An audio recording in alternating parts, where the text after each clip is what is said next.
Welcome back to our special edition of East Texas Live. Now, 1 in 5 East Texans are at risk of hunger, according to the East Texas Food Bank. And with schools closed during this coronavirus outbreak, hunger is even more prevalent right now. Joining us this morning is God's Closet of Camp County to share how they are bridging the gap between this problem. And just to clarify, you guys are family, so that's kind of why we are allowing this closer together. But we got the tape on the ground. We are 6 feet apart here. We're trying to do everything we can to still make East Texas Giving Day a huge success, even regarding everything going on. So we really appreciate you guys coming out this morning. So tell us how God's Closet serves the community. All right.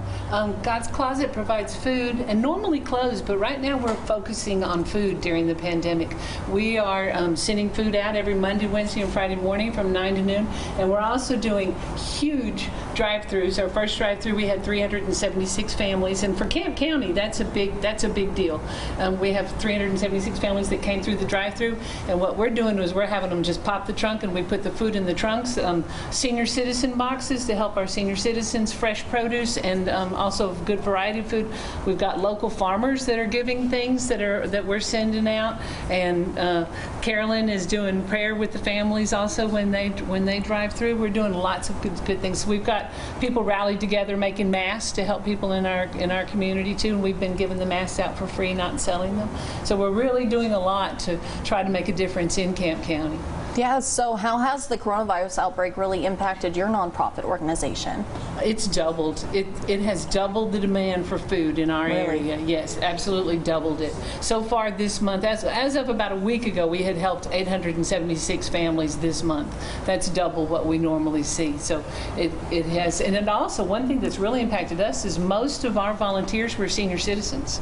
Most of our volunteers were ladies our age or older, right? And we've lost 96% of our volunteers because we told them to stay home. Yeah. We want them to stay home, and so we've lost the volunteer, and we've got more youth that are coming in. These girls here have been coming in helping just most days, and the two of us, we've stepped back from working with 200 volunteers to really we have a group of 5 core volunteers that are coming in just about every Monday, Wednesday, and Friday working, because we don't want a lot of different, we want to reduce the risk. It is critical that we keep giving food. So it's critical that we stay well and that we not be a point of transmission of the virus or anything like that. So it's just critical that we can keep going. We are first line of defense in Camp County. Between us, Brookshire staying so well stocked, and between the medical staff at our local hospital, together we are the first line of defense. So it's critical that all of us keep doing these mission essential things. And that's one thing Governor Abbott was asking for. Yeah, so kind of, if you can explain, what does being a Christ-centered nonprofit mean? How does that make your organization unique? Do you want to answer that one? Go ahead. You can do it. We have no one that is paid. Everything is volunteer, and that a lot of hours are spent. When we go get food for the pantry, we use our own vehicles, our own diesel to help for God's Closet. Our main goal is to show God's love. This is our motto, I guess you'd say. 1 Corinthians 13:13. These abide, faith, hope, and love, and the most important is love. And if we can't show people love, then we're missing our point.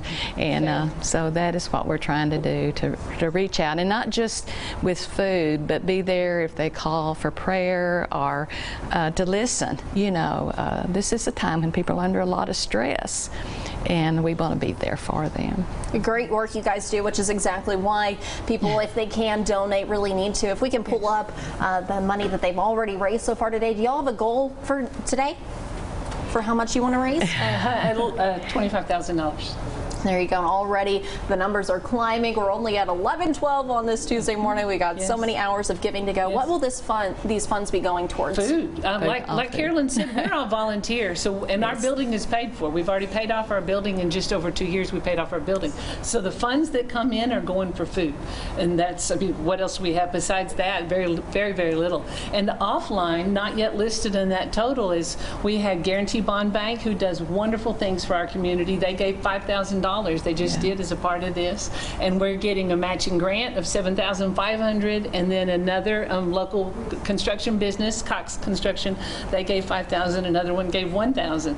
So it's like, oh my goodness, when you just see the money coming in and knowing it's not about the money, but knowing the security that that gives to our community, to know that they need to know that we're not running out of food, and they need to know that we're not running out of money.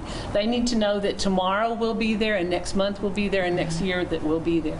They need to know that. And our normal funding is we go and clear estate sales by the sweat of our own backs. We bring the stuff to God's Closet and we sell it, and we use that money to buy the food. And right now our business side, that side, is completely shut down, so we don't have that income. So the timing of this coming in is absolutely phenomenal. Wonderful. Yes. That this is coming in and that we can all have the security that we can get that food funded. You know, the people need to know that. People need to know that no matter what, that the state's going to be there, the government's going to be there, but that their local network, their local support network will be there. Absolutely. Thank you all so much for coming on this morning, and good luck today. Thank you. Coming up next.